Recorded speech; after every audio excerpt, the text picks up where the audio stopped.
Praise God. In the name of the Father, and of the Son, and of the Holy Spirit. Amen. Heavenly Father, we love you. We praise you. We thank you. Holy Spirit, we love you. We praise you. We thank you. Jesus, we love you. We praise you and we thank you. Holy Trinity, we are so blessed by you. We thank you for everything that you are doing in our life. Thank you for this time that we spent with you, the time of fellowship, the time of love, the time for understanding your word.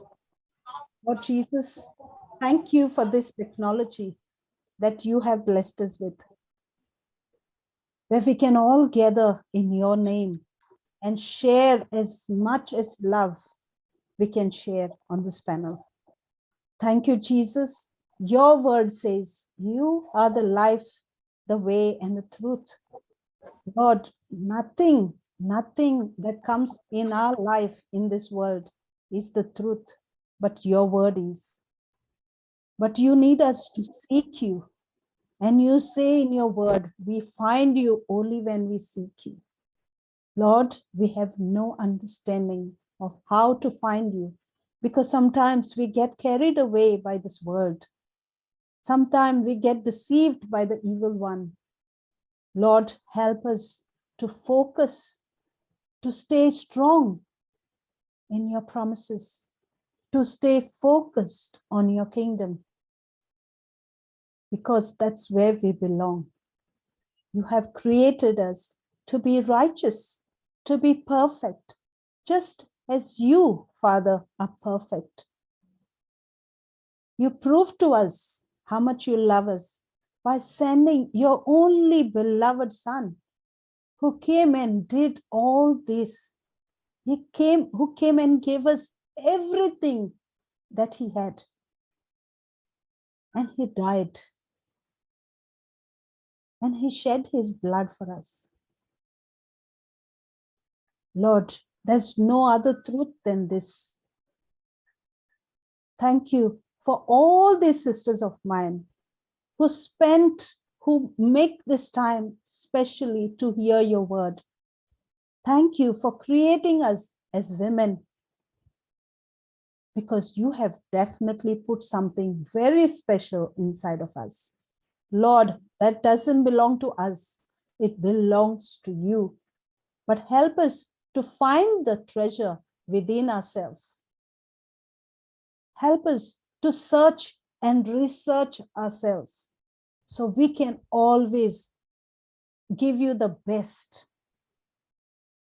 Thank you, Lord, for each and everything, day and night, every minute, every second, every hour that happens in our life. Sometimes we can face, sometimes we can't. Sometimes it's easy, sometimes it's not. But let us not get our eyes off you. Let us focus on you, Lord. Help us stick our eyes on you and fill us with all your wisdom and spiritual understanding. Thank you, Father. Thank you, Holy Spirit. Thank you, Jesus. We make this prayer in Jesus's mighty and glorious name. Amen. Amen. Amen. Amen. Amen. Praise Amen. God. Thank you, Jesus. Praise God. All right. So how are we today? All blessed. All blessed and Blessed. blessed. Thank you, Jesus. All right. So anyone has any testimonies? Anything to glorify our Lord? Yes, I have, Maria. Yes, Maria. Baba, go ahead, my darling.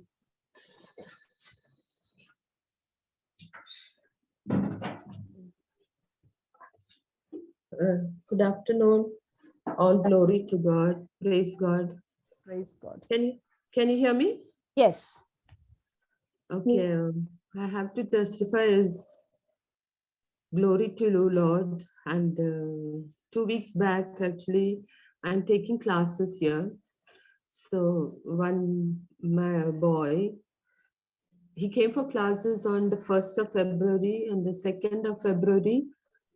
He didn't come. He said he had fever. On the 3rd of February, he messaged me saying that he's having COVID. And I just surrendered to the Lord, because the classes means he's coming every day to me, to our class, to my house, and I'm teaching him. And it's a big, he's a working guy. So I said, anyhow, Lord, you take care of it. And I just surrendered to the Lord. And I didn't tell my husband, because if I tell him, he will get panicked. So I said, I just kept quiet. And after 2 days, I told like this, he's having COVID. Said, it's okay. He didn't come for 2 days now. But I didn't still tell, but I was a bit scared in my mind, but I still kept praying to the Lord. Lord, you are my refuge, you are my salvation, you are my everything. Kept on saying. And then that was the time I got a WhatsApp message saying about to take the water and bless it, to Praise see God. it is the precious blood of Jesus. Pray and have that water. I did it. Praise Jesus. And I was good. I was healthy. Nothing was there except for I don't know, that was in my mind, must be I got a cold. The cold was because I myself did it for me only. I used to go to church. I go to church every day. So what I do is I wet my hair so that I can put my hairband. I don't have to comb my hair. So I did that. I think because of that only I got a cold. Praise And God. then that's all, only cold I was having. And that cold is still there. It's not left me. It's gone. My nose was leaking. Now only my nose is little blocked. Like, otherwise, I'm perfectly okay. I glorify Lord for it, for protecting me from this COVID. Praise Jesus. Praise God. Praise God. In same way, I told you, my husband was having hiccups. That was also completely cured. He went to the doctor, but still he was having it. Even though he was taking, he was still done. But I just claimed and declared that he is completely all right with the precious blood. I gave him also this water, blessed, prayed and blessed it, and asked him also to drink it, saying that it is the precious blood of Jesus. You're drinking, you drink it. He had that. And when the doctor said, if this doesn't stop, you have to go and see a gastrologist or something like that, where you have to go to test. But praise God, he didn't have to go. He's perfectly good. Praise God for that also. So these are my testimonies. Yeah, and there was some of your family. Yeah. He was had a massive attack, but God has a plan for it. He is now with the eternal Father. Praise God. Yesterday he passed away. Okay. 2 weeks he was in the hospital.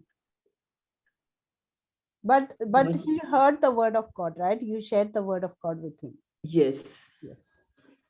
Praise Jesus. Soul rest in peace. Thank you, Jesus. Yes. Praise God. Praise God for. Yes. So that's the thing, Avril. The first thing is, we renew our mind. Yes. Come what may, because the deceiver comes. He doesn't have a job. Correct. So he comes to see your weak point, where he can get an entry. And then if you just give him a small entry, small hole, he takes possession of your whole self. True. So you are chosen for the mighty works. So it is you who have to renew your mind and get into the word. Jesus. And you're doing a good job, my dear. Praise Jesus. Praise God for it. God, yes. Thank you. Yeah, welcome. God. Anyone else? Praise Jesus. Anyone else has to share anything? Hello. Hello. Okay, I'll share something. Okay. One more thing I have is This is my sister's daughter. She had written IELTS exam. 2 trips she wrote, she didn't get. And the third trip, she was about kind of disappointed. And she told my daughter. So my daughter told Mama like this, where she's very much disappointed and all that. So I just called her one day and I spoke to her and I told the word of God and all that. And I gave her the prayer and I told her, you have to say all this, you have to read this. I also asked her to read Mark 11, 22 to 25, that part I told her, you read and meditate on that, and gave her this 1 Peter 2:24. I asked her to read that, and you have to say like this, told her how she has to pray and all that. Then I gave her this Jeremiah 29:11. That also. Then little other prayers, like I have to told her to pray to the Holy Spirit, Matthew 10:19 and 20. So Praise all God. those, yeah. So all those prayers, I just told her, you have to keep saying this. And when you go for the interview, you keep saying this, you will get all the answers. Holy Spirit will inspire you. Praise God. She Praise. got through it. She Amen. went for the, Praise God. amen. Hallelujah. See the power of the word. Yes. So she wrote to reply to me, Auntie, I got through my IELTS. Thank you very much for your prayers. I said, keep praying. You don't leave. You just continue your prayers. Anything you want me to tell you, ask for anything, you just write to me. I thought I will call her in between. Praise God. Praise God. Thank you, Jesus. Thank you, Jesus. Glory to you, Lord. Okay, now today, my heart is just so full. I want to share something, okay? See, how we were talking about that Brother Johnson's teaching the other day, where he said, we are uncommon. We are uncommon. And that's just, I'm reading it and reading it and reading it. We are uncommon. We are not ordinary. We are superior, supernatural. So what happened is the e-writers. So from there, the process started for the new e-writers. The new e-writers started getting into, the ball was rolling and we were getting some new e-writers. So with a little bit of encouragement, they got there. Okay. So last week it was Reshma. Reshma did the e-writing and my sister Angelique did the budding. Right? And they both teamed up together. Reshma was brand new. Reshma couldn't do anything without Angelique. But Reshma said, oh, she was such a support. Anytime I could call her, she was so helpful. She helped her to get the e-writing. They did it on time. Okay, everything was done. Look at the sisters. Now they don't know each other. One is from this end, one is from the other end. So they put up this teaching and they sent it to the proofreader. The proofreader takes it and puts in a loveliest message of encouragement to both Angelique and Reshma. And how beautiful. And my heart was just full because we don't belong to ourselves, my dear sisters. We are not come here for us. It's not our job. We work for his kingdom. He told us we are uncommon. He told us we are uncommon. Oh my God. Wait, let's put this off. So God has told us we are uncommon. Imagine what we are doing. Multitasking, problem solving, doing everything, right? And this is a task. Do you think God does? I told you, I can't do e-writing. I can't sit on the computer. That's not me, right? But everyone is different. And what I liked about it is, it's not like they didn't do it as a job. Angelique could say, okay, Reshma, you do this. She could forget about Reshma, but she held on to her. She filled her with that love and support that she needed, right? And then Lorraine could say, okay, I got this now. I'll do proofreading. She didn't have to take that step and encourage her sisters, but she did. And it actually boosted them up. And when I spoke to Reshma, she said, I didn't expect this. I said, well, this is what happens in the kingdom of God. My dear sisters, this is what I'm sharing. And this is why we exactly have back at the background, maybe I'm nagging a bit, I'm encouraging a bit, I'm pushing a bit. But this is the joy end of the day, who do we do this? Who do we work? For the kingdom of Most High God. And when we decide to work for Him, when we give ourselves to Him, that energy flows within us. The Holy Spirit, the energy of that Spirit within each of our veins, in our whole body, the Spirit works and He gets His job perfectly right. And that word that you write, it goes to look at Vanessa, how she stands here and declares that word. Nothing can stop her.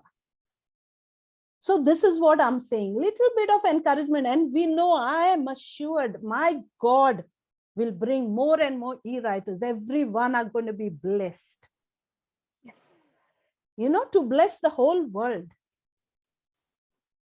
So this is what I wanted to share. It was really, really, you know, joyful, and really, I was really happy. Thank you, Jesus. Thank you, Jesus. These are your blessings. My sisters Yes, are thank so you, blessed. Jesus. Yes, Baba, Angelique, you want to say something?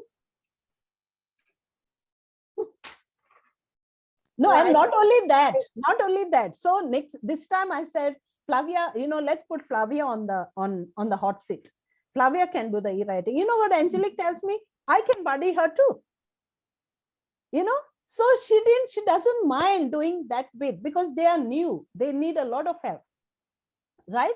And in saying that, Suzanne, Trevila, they are doing a lot of work too. They don't stop.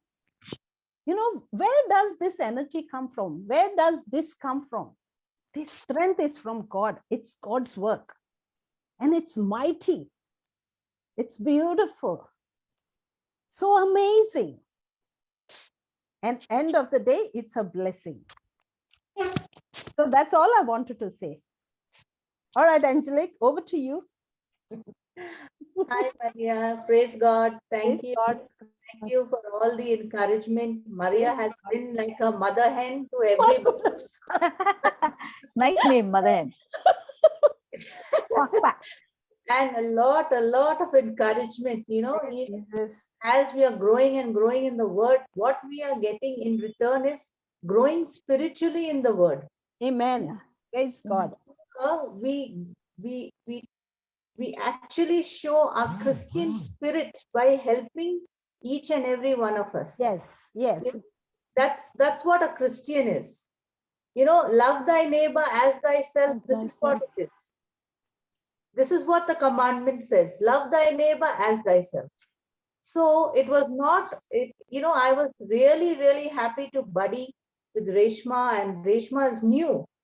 And she did not know how to do it here and there, but then I didn't take it as a negative point. I took it and I said, Lord, we are all growing in the kingdom of God, and you know, this is a joy to just help somebody. And you know, you have given us, each one of us, a generous heart. We are a generous giver. Praise So God. this is the chance and the opportunity that we have to render our services for the glory of God. So I was really, really happy. And Praise thanks to Maria, she is a real mother hen. She always encourages us My and gives us opportunities all the time. And whenever she asks me, Angelique, can you do? Can you do? And I say, wait, Yes. Maria, I'm going, wait. And then finally, yes, I give it.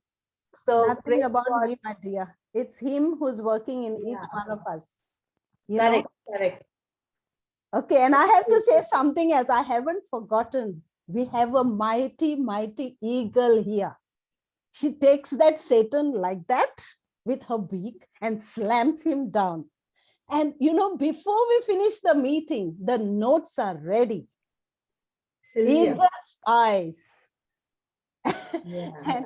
And you know, without her, it wouldn't be easier for the e-writers. Praise God.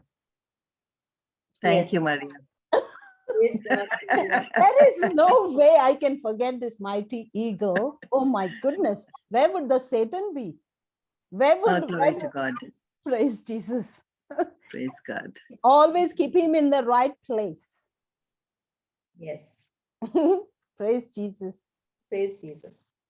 Okay, anyone wants to say anything? My dear Suzanne, Lorraine, praise Jesus. Or we can start the recap. Thank you. We can't thank you enough, but Jesus knows what he has put inside of you. And for that, we thank Jesus. God has blessed you all, my dear sisters. Perfect, powerful, mighty e-writers. Y'all are like double-edged swords, you know. You slash him in and out. Praise Jesus. All right, so that's it. Anything else? Sister, just to mention, sorry, on the back of Sister Angelique's lovely sharing, if anybody who hasn't already volunteered for e-writing would like to do so, or anybody that just generally would like to grow spiritually, and yeah, basically, and give back to the kingdom, please contact Sister Maria or myself. I can put my number in the chat. And as Sister Angelique said, you'll be teamed up with a buddy. You're given e-writing little bite-sized videos and an e-writing class video, and the manual is currently being updated. So literally, you're basically given spoon-fed everything that you need. Exactly. And please, if you feel any way prompted, there's no pressure on anybody whatsoever to sign up, but Yes. you're the one that reaps 100 times over what you sow in the kingdom, and you will never regret signing up to e-writing. You'll learn, if nothing else, well, no, I won't say if nothing else, actually I'll cancel those words in the name of Jesus. You will also learn skills that are useful in your everyday life or in the workplace, that you might not otherwise learn. So please, if you feel any way prompted, please put your name forward, but there is absolutely no pressure on anybody. So let the Holy Spirit prompt you as opposed to feeling pressured. Praise Amen. God and thank you, Praise Jesus. God. And you know, this is a small panel we can learn, and everyone's so helpful. They are so helpful. So, you know, it's a right place to begin, actually. Praise Jesus. Thank you, Jesus. Yes, praise God. And I would also like to share about the e-writing is that, you know, when you could be perhaps writing a different video altogether, and in that video, whilst you're e-writing, you will find answers, or God is speaking to you through that e-writing about a situation maybe that you are going through in your life. It just happens. All of these things happen just supernaturally. I can't put it in words, but you know, you're e-writing and then you say, oh yeah, I had a similar question in my mind. You know, sometimes when participants ask a question and brother gives an answer or the preacher gives an answer, you know, you say, oh, so this is the way. And I know some of us, are e-writing and some cannot. But even if you share this teaching, you know, you are a blessing in the kingdom of God. Like as Suzanne said, there's no pressure to e-write. God knows, you know, at the end, God knows our desires and God knows our heart condition. Correct. And God knows, you know, how much we want to work in His kingdom and share His word with others. But my personal experience is that God speaks to us through the e-writing. And I know Suzanne has spoken that how the word becomes flesh inside each one of us. So that's what I wanted to share. Thank you, Maria. Thank you, Vanessa. Praise God. Thank So you. one final thing, sorry, on the back of what Sister Vanessa has shared, thank you, Holy Spirit, that some people, for example, you might think, oh, I'm not ready to e-write yet. The thing is that none of us are ever ready to start e-writing.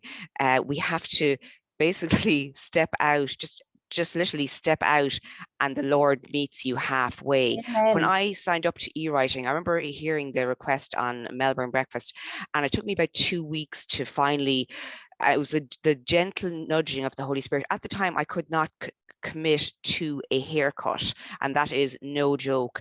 I was absolutely afflicted with fear at the thought of e-writing, and the Holy Spirit just brings you along. It's the most beautiful journey with the Holy Spirit. There's so many testimonies of, and the one that comes to mind, I'll see if I can find the link for the Sister Celestina's testimony from Global, that she signed up for e-writing for the growth retreat, and I don't want to take away from her beautiful testimony, but basically at times she felt, oh no, I'm going to miss out on the other days of the retreat if I'm typing the assignment. But she said herself and the Holy Spirit just had the most beautiful time for the 3 days that she was typing the assignment, and he answered every question that she'd been asking him about in the run up to signing up. So don't limit the Holy Spirit. He can talk to you in so many different ways. Even, for example, I took out a set of notes last night to start checking, and I didn't get to check them because I literally opened them and I just went, oh my God, as in the Holy Spirit literally talk about the complete answer summarized in a half a paragraph, basically, to an issue that had been basically kind of weighing on my mind, and I didn't even get to check the notes because I was just sitting there going, Holy Spirit, you are just so awesome. So if you feel prompted, he will give you the resources. He's the one who's prompting you, and he always gives the resources to fulfill his assignment. So you're not doing it on your strength, you're doing it on Holy Spirit power. Praise God and thank you, Jesus. Praise God. And brother gave us that scripture, John 3:34. Put that way, Baba, where for he whom God has sent speaketh the words of God, for God gives not the Spirit by measure unto him. And that's where he said exactly what Suzanne said. The Holy Spirit takes control. He leads us. He gives us the resources. He gives us the time. It's his job, not yours, not mine. But he takes over everything. Praise God. My Enoch has disappeared. Baba, are you there? Praise Jesus. And as Sister Maria said, sorry, one final thing, so the Holy Spirit keeps prompting me, that's okay, my darling. That if we knew automatically how to do e-writing or proofreading, we wouldn't need the Holy Spirit. So just on that note, praise God. Yes, praise God. Praise Jesus. All right. So nothing to share? Anyone has anything before we start with the recap? Hello. All right, Baba, Vanessa. Okay. Praise the Lord. I'm going to do the recap, which Brother Thomas came and spoke last time on growth in financial blessings. So Brother Thomas shared how he started off by saying how God has given each one of us so many resources to learn and understand his word. But there are people in villages who are still reading books and newspapers. And he was so impressed with the e-writing last time because he said what he spoke was e-written so beautifully by our e-writers. And now this e-written document, he translates into Marathi and Hindi, and he's able to go to these villages and preach the same. Praise God. Brother shared how he had a desire to be an international preacher and go to big countries like United States and Canada to share the word of God. This was his desire, but God spoke to him, saying that God had chosen him to share the word to remote places. And when he was in Gujarat and when he was preaching the word of God at the retreat over there, he noticed that the poor people, though they didn't have any money, but they have so much love for God and for his word. One of the sisters who attended the retreat over there was so blessed that she gave brother, as a token of love and appreciation, a gift of 2 capsicums, a few coriander leaves and chilies from her garden as her gratitude. And this selfless act touched him so much. He observed that these poor villagers, regardless of how much they're struggling, they love God so much. And he was earnestly seeking and asking the Lord how what could be done to improve their financial circumstances. And that's how the Lord revealed this topic to him on growing in financial blessings. So the first thing he wants everyone to know is that we're all given talent. All of us work so hard to grow in our finances. Now, this is our human effort from our side, but God has given you and me a talent to grow in our finances, and some of us don't know we have this talent. Our talent is like a seed that is hidden inside the soil. The rain sprouts the seed and the seed grows. God wants us to grow in our finances through our hidden talents and skills. Brother shared his personal example, how he had failed 4 times in secondary school exams and he couldn't even speak English. He assumed that he was good for nothing and he had even attempted suicide. When he started his work, his colleagues didn't expect him to last for more than even 3 months, as he lacked self confidence and he didn't display the ability as a suitable candidate for work. But when he came to the knowledge of the Word of God, the wisdom of God started operating in his life and his talent started to flourish. God started to sprout that seed of talent that God had gifted inside Brother Thomas. Now, the VPs of the company are fighting to have him on their team. Brother also shared how he knew another brother who was in full-time ministry who struggled to survive and he kept praying to God for money to meet his needs. One day, God showed him that he had a talent of glass painting, which he wasn't aware of.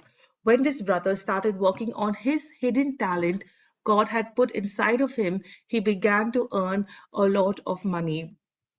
Similarly, each one of us have been given a talent and we need to identify our talent. We move jobs for a promotion and for more money. Instead, we must look inside and see what is a talent that God has put inside each one of us that makes us special, desirable, and so uncommon. Once we identify that talent, we need to cultivate it. And when we cultivate the talent God has given us, we will come out of our poverty and our death. The next thing we need to do is to pray for our opportunities. There are so many talented people who never get the right opportunities. We need to ask God for new opportunities and to open doors and new environments for us. Brother said that in his village, people usually earn 300 to 400 rupees a day despite their hard work. But suppose a big corporate company comes and sets up a factory in that village, there will be plenty of growth opportunities for everyone and people will be able to earn more. Brother's company, when he joined, was a small business. But when God placed him there, God revealed his talent to him, and he was in turn able to bless the company, and his company expanded with many new opportunities. Brother also shared how the island nation of Nehru became the fastest growing country in terms of riches within a few days because they identified that bird poop could be used as a fertilizer and that was sold to the whole world. However, they did not steward this resource wisely and they spiraled into poverty once again. So, God has given all of us talents and we need to identify our talents and cultivate them. The next thing is to know that all ideas come from God. Brother shared how two of his colleagues came to him looking for a solution that couldn't be resolved at work. And God gave Brother Thomas the idea on how to resolve this. And his colleagues were amazed at that this could now be achieved. So God will give each one of us ideas in our business, in our careers, and whatever work we do. The blessing of God is a package, and curse is also a package. Blessings depend and operate on laws, and the curses come when we go against the laws of God. Blessings of God work according to the principle that God has set, and the miracle of God is a suspension of that law. Now, when the Israelites received the manna from heaven, it was a miracle of God where God suspended the law of seed and harvest to provide food for them without them doing any cultivation. This was a miracle. But when the Israelites stepped into the promised land, they began cultivation and the harvest they reaped is a blessing. Another example of God's miracles are Jesus walking on water where the law of gravity was suspended. This was a miracle. Joshua commanding the sun and the moon to be still. Here, the law of rotation was suspended. This is also a miracle. When people testify that after they have fallen from great heights, they have landed safely without any harm, and they felt as though angels were carrying them, that was God suspending the law of gravity. Miracles offer adequacy and blessings bring abundance. For example, in an emergency when a person is facing death, he has no time to say scripture and build his faith. Instead, someone lays hands on him, believes and intercedes for him, and God will surely release the miracles in their life. When you and I take a scripture and we believe in our heart and confess with our mouth and renew our mind, we are operating in the blessing of God because we are working in accordance with the principle and the laws of God. So, how does the kingdom of God operate? No nation and no country in the world operates without any principles and laws. Even the earth functions on fixed principles. Similarly, the kingdom of God operates on principles. When you operate according to the principle, you experience the benefits which are blessings. When you operate against those principles, you break those laws, you will experience consequences which are curses. We must know and know that once the blessings are given to us by God, they will never ever be taken back. God never blesses us by mistake, nor does he ever regret it. Once the blessings are bestowed on us, no one can take that back. God is not a man that he should lie, nor a son of man that he should repent. He has blessed and he cannot reverse it. No one in the world, not even the devil, can reverse that. Once we start operating within the principles of God, we activate the blessings of God in our life. No one can reverse that blessing in our life, but it's only us. Through the words that we speak, we can reverse that blessing through the words that we speak. Blessings are not delivered through raised hands, but blessings are always spoken words. To operate in the realm of God's blessings, you and I need to speak the word of God. Blessings are always bestowed in abundance. A miracle, on the other hand, is always just enough. The manna that was provided in the desert was a miracle and it was just enough for the day. If the Israelites tried to take more and store it, that manna would rot. At a time of crisis, we all need miracles, but we can prevent the crisis by operating in the realm of blessings. When brother was not working and there was no income in his household, he was unemployed, he was praying for a miracle that people would bless him with money. When he started to work and operate within the principles, the blessing of God, God started to bless him financially, and he's never had a financial problem. When he was unemployed and suppose he prayed for 200 rupees, God miraculously provided the same amount. But when the same 200 rupees arrived as a blessing, there was an abundance. So we see that God will always use a miracle to save us. How can we operate within the realm of blessings? Belief and faith in the word of God. Scripture says that you will eat the labor of your hand and you will be happy. You will be blessed and it shall go well with you. If you believe this scripture, this means that no part of your income will ever be lost. God will not allow any damages or losses to affect you.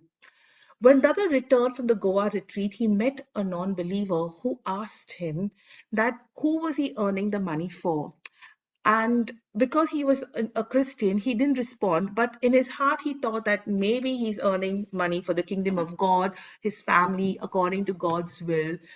And then the non-believer said, you are earning the money for doctors because one day you are going to fall sick and all your savings will go to the doctors. Brother at that time didn't reject and renounce what was spoken, and he believed what he heard.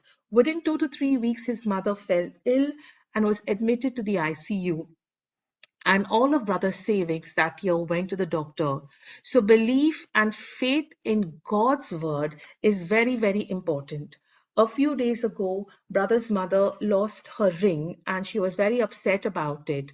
Brother told her in faith to go home and that she would find the ring over there.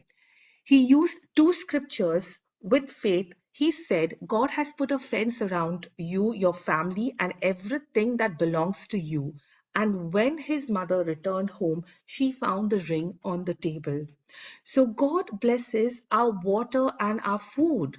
God's blessing is on our wallets and bank accounts. God's blessing is on everything, and we will surely eat the fruit of our earning. We need to believe it.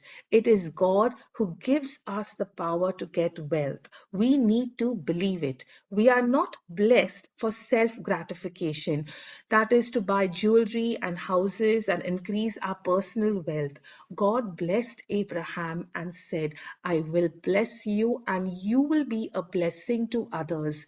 God says, I will bless you so that you will be a blessing to others.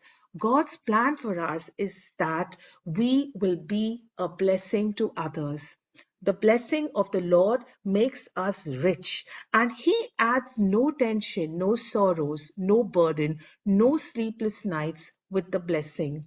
Brother shared an example with us how in India we usually pump air into our bicycle tires. If we find that we have a flat tire, we take it once again to the shop and we try to fix that puncture. Once the punctures have been fixed and the air is refilled, the bike is good to go. Using the bike as an analogy in our lives, we all have some leaks and punctures that have leaked out. So, what exactly are the leaks and punctures that we are having in our tires? Because God has blessed us. Brother shared with us on the various areas of our life where the blessings are leaking outside our life. The first one he said is stealing. People often use other resources that are not belonging to them. They think that no one is watching, no one is noticing. For example, in an office, we take out printouts, or some of us use stationery. Some people take items like pens and pencils, which I know cost very little, but still doesn't belong to them. Be aware, because scripture tells us there is a curse roaming around seeking for the house of people who are stealing. There are people who are losing money constantly, incurring losses.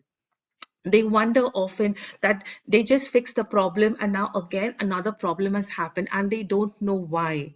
They need to check their lifestyle and see, do I fall? Do they fall? Do we fall in this area of stealing? The second, the second reason brother gave was carelessness and laziness.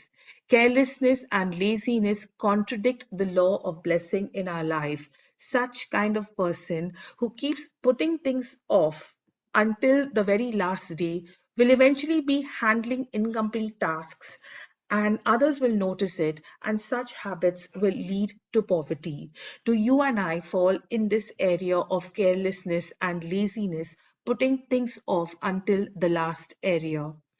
Withholding money, stinginess, loving money more than God. Stinginess means we love money more than God, and we think that money brings security. If we think like that, we will be working on the assumption that having more assets will ensure a better security. Loving pleasure more than God. God wants us to enjoy His blessings, but we are to maintain a balance at all times. Irrational indulgences and the greed for a lavish lifestyle and self indulgence can lead us to poverty.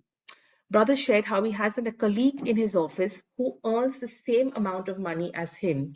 Yet this person is in a deep debt because he's always indulging in himself. Spending gives him pleasure, but his habits are more than his earnings. Do you and I fall into this area where we are spending more on our pleasure than what we can earn? Pleasing oneself is another way to losing the blessings of God. Drinking and gluttony.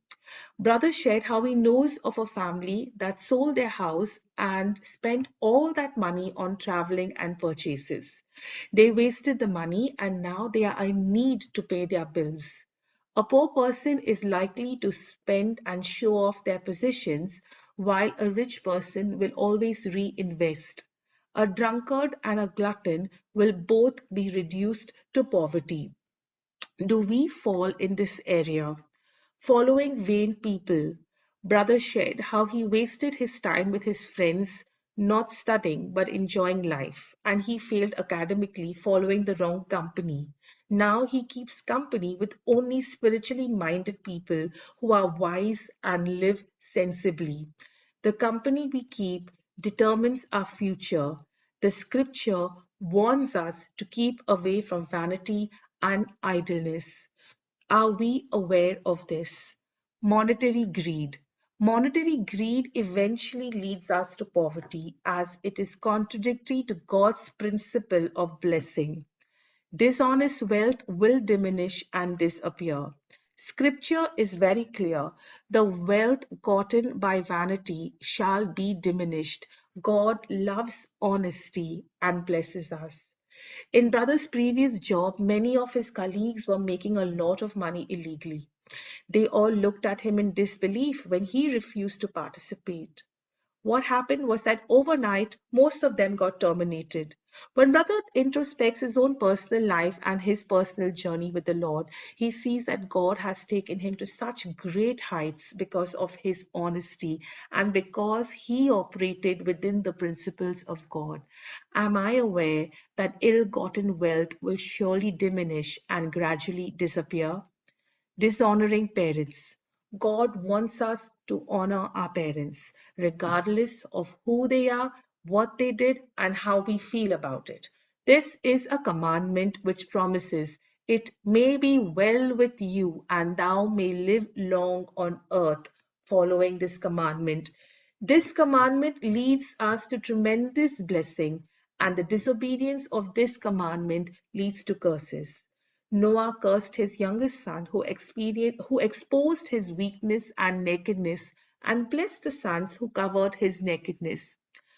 When Brother came to develop a relationship with God, he hated his parents. Even though he had forgiven them, he was not willing to talk to them or reconcile. The Lord commanded him to respect and honor his parents. And the day he decided to do that, his manager gave him a promotion and increased his salary. Do I honor my parents? Do I know the blessings that are in store for me when I honor my parents, irrespective of what they have done to me? Wealth gotten hastily is also not blessed. Brother used to buy lottery tickets and he would fast and pray over the lottery tickets so that he could win, but he would never win. This resulted in him going into a loss of 2 to 3 lakhs. We need to understand that the Lord has to prepare us to handle wealth, and we all receive wealth according to our handling, maturity, and character. What if God had to give us 1 billion rupees? We might succumb to pride with all that money. According to scripture, God blesses us gradually according to our capacity and our maturity. So God has given each one of us talent. Instead of chasing that how to get more wealth by moving from job to job, we need to know what is the talent that God has put inside each one of us. We need to pray and ask God for the right environment and for opportunities so that we are able to use this talent and be a blessing to ourselves and to others. God will give us ideas and promote us to the next level. This teaching that Brother gave was not about growing our wealth and finances, but a reminder that we are all blessed to be a blessing to others. God is looking to bless us so that we can be a blessing to others. Once our needs are met, the overflow is for the kingdom of God and His people. Just like a cup which is once full, and if you pour more water, it will overflow.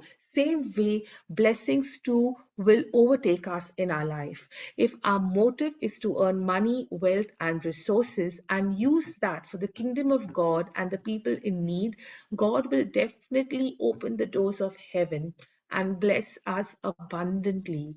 God wants to bless. God wants to promote. God wants to take us higher. But it will be accomplished according to His plans when we operate according to His principles and laws.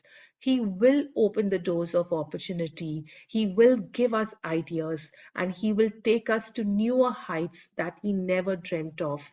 Blessings are always bestowed in abundance. A miracle, on the other hand, is just enough. At a time of crisis, we all need miracles, but we can prevent the crisis by operating in the realm of blessings. No one, no demon, no devil, no Satan can reverse the blessing of God in your life, but it is only you. Through your words, negative confession, you can reverse the blessing. Just like a punctured tire and a cycle can't function with a punctured tire, we too must introspect our lives and see, where are the blessings leaking out from my life?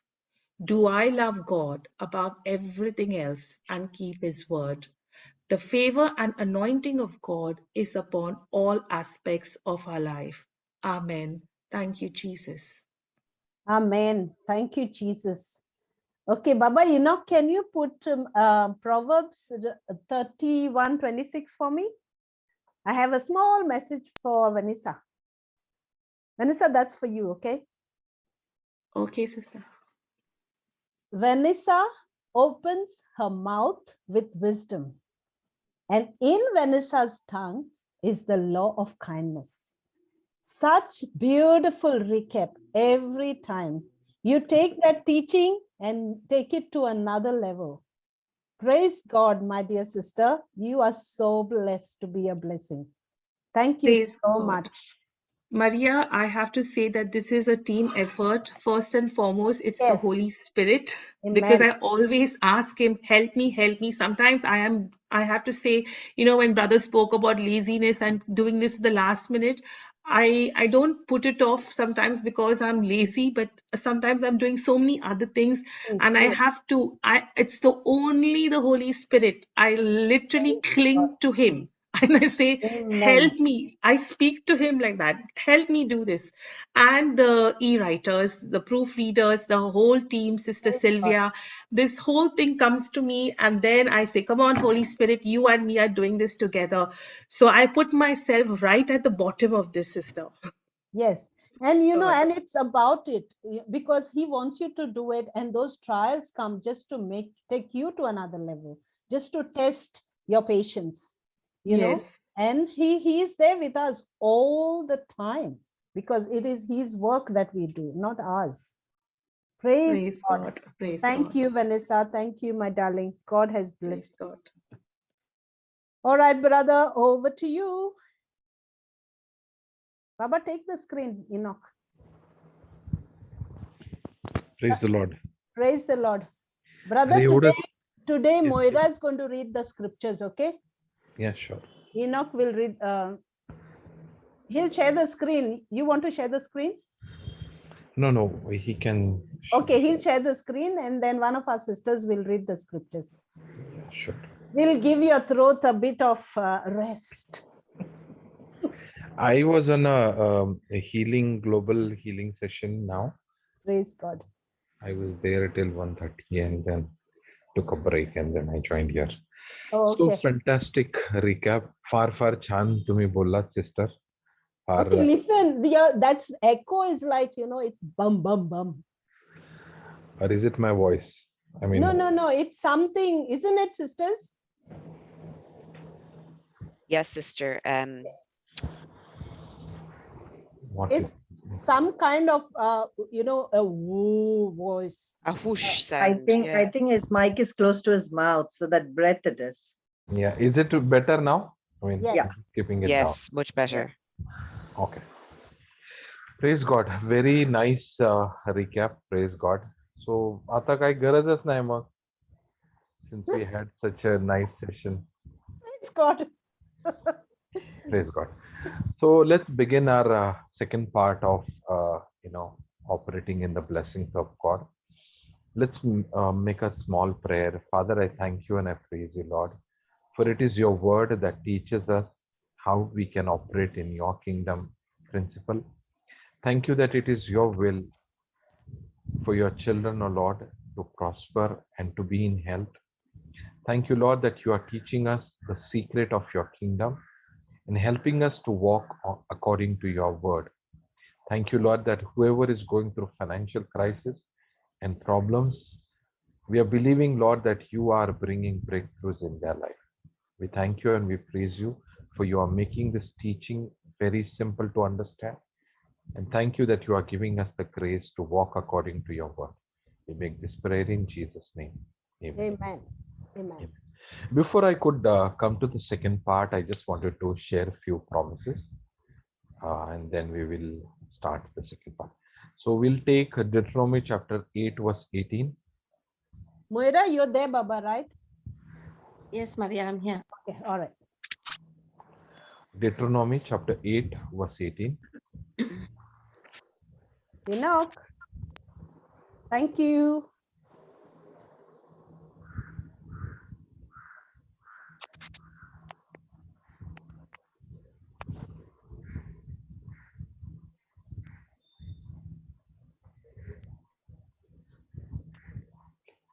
And Moses is talking to the people of Israel, and he's saying that when you go to the promised land which God has promised you, you shall remember the Lord your God, for it is He that gives you power, anointing, talent, ability to get wealth, that He may establish His covenant which He swore unto your father, as it is this day. So it is God's covenant with our, with we all believers or who believe in Jesus. God gives us power to get wealth. Okay, it's like I become opportunity magnet, money magnet, wealth magnet, because of the anointing of God. Okay, we need to balance. We need to understand that there are people who are running after money. They sacrifice their family, their health. They sacrifice, compromise, basically not sacrifice, compromise on their health and all other things, just because they think that if they get more money, they'll be happy. Okay, but here, when you operate in the principle of God, it's like, you work, but you get a very high reward for the things that you do, because you are doing it for the glory of God. And we're going to understand the principle that would help you to grow financial areas. Okay, let's look at a couple of scriptures again. Proverbs chapter 21, verse 20. Proverbs chapter 21, verse 20. And I want you to by heart this scripture if you have not read it. This is a fantastic promise for your family. Proverbs chapter 21, verse 20.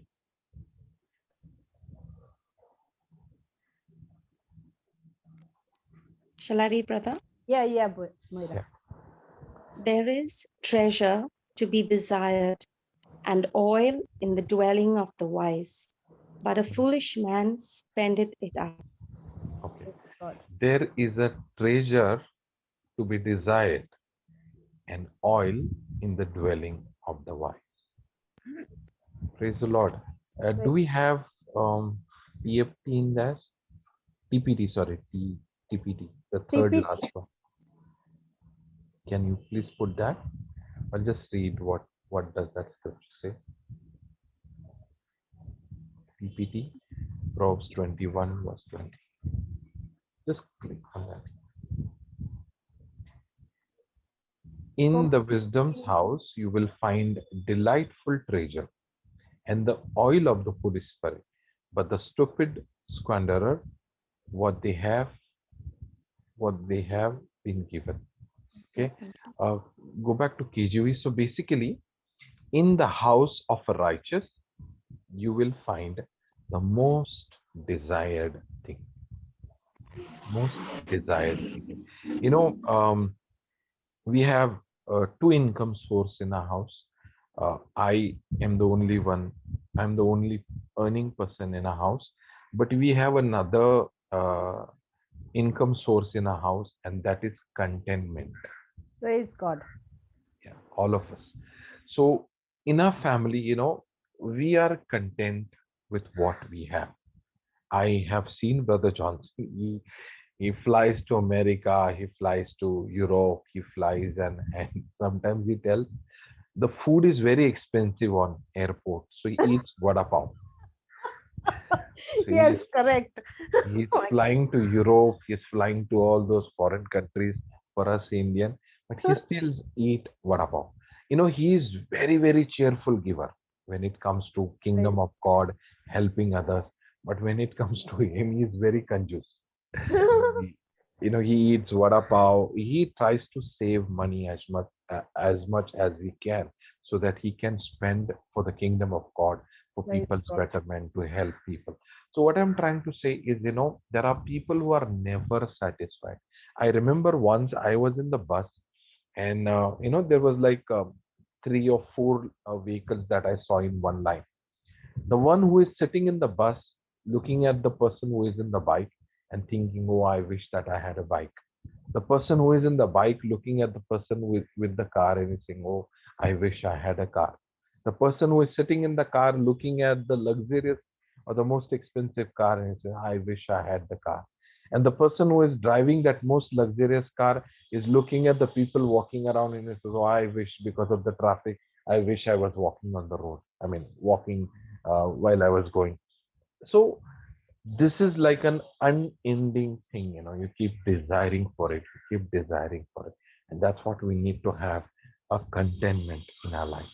Okay, we'll see a few more scriptures. So a couple of more promises I'll give you. Let's read in Ecclesiastes chapter 5 verse 10 and 11. Ecclesiastes chapter 5, 10 and 11. 5, 10 and 11. That's after Proverbs, Ecclesiastes chapter 5.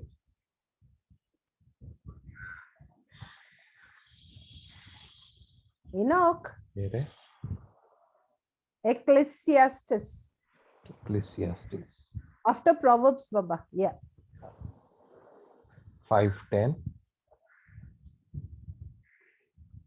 Not available. Oh, there you go. He that loveth silver shall not be satisfied with the silver, nor he that loveth abundance with increase. That is so stupid. That is vanity. This is also vanity. So when when goods increases, they are increased that eat them, and what good is there to the owner thereof, saving saving the beholding of them with their eyes. So he says, he that loveth silver will never be satisfied with the silver, and he that loveth abundance with increase. So he will never be satisfied. He is earning, let's say, 4-digit salary. He gets 5-digit. He gets 6-digit, 7-digit, 8-digit, and he will never be satisfied, because his main priority, his main focus is his money, his silver, his abundance. You have to have God as your priority. And if you are chasing, running after God, when you are following God, you will always be content and you will always be satisfied with what you have. My background is that I used to live in a hut, and in rainy season, because of the rain, the water is to fall. From there, God has picked me. Today, where I am, it's only because of His mercy. And I still remember my old days, and I never, I cannot forget that where I came from. Yes, God has blessed me. Yes, God has, promoted me, uplifted me.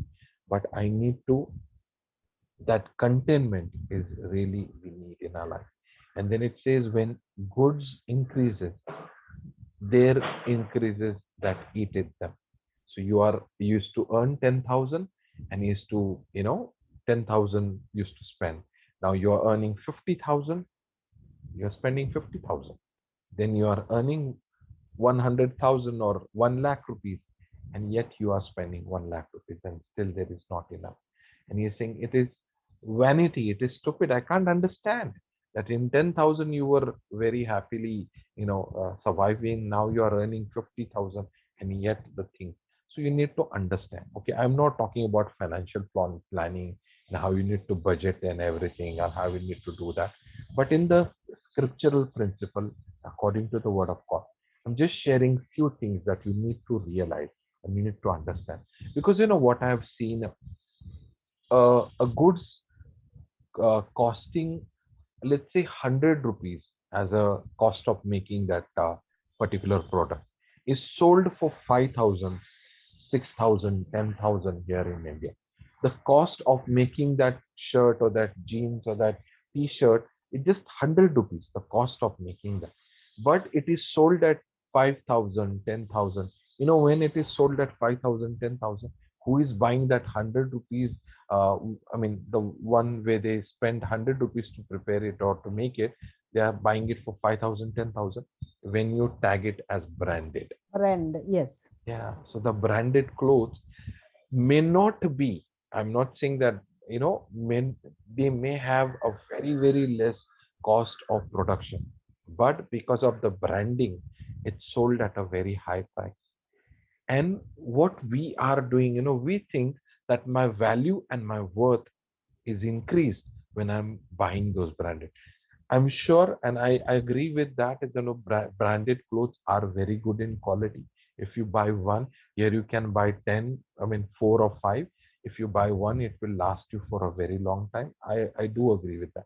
But what I'm trying to say is, when you buy a branded or expensive thing just to show someone, so that they will say, oh, you bought that one. Oh, you know, such a nice thing. So if you are just buying that to show someone, or you know, to that is how you are building your value and your worth and your identity, then it is a wrong motive. Because my identity, my worth, my value is in Jesus.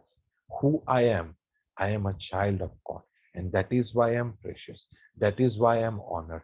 That is why I am who I am. I am a child of God. So wearing any branded shirt or not wearing any branded shirt, my value never goes down. Okay, Amen. if you understand this truth, you will save lot of your money, because you know, you know that this is good enough for me. Whatever cloth or any particular goods, you know that this has a good quality, this is good enough for me, it will satisfy all my requirements. You know that it is good for me. But just because my friend bought that one, I want to buy bigger than her, I want to buy more expensive than her, or I want to buy more expensive than that person. If that is how we are thinking, that I am more valuable, my identity, if that is how we are judging our identity, then you are going to spend a lot of money. I have a friend like this. You know, he always buys the most expensive things, and he earns a good, but at the end of the month, I like on 25th of the month or 24th of the month, he has to wait for the salary because he spent all his money and he has a lot of debt. The reason is because you should buy good things, things which are good in quality. I'm not saying that, but your self-worth, your identity is in Jesus, not in branded clothes. Amen. Praise the Lord. Praise Let's look at one more scripture in Jeremiah chapter 17, verse 11. Jeremiah chapter 17, verse 11. Jeremiah chapter 17, verse 11.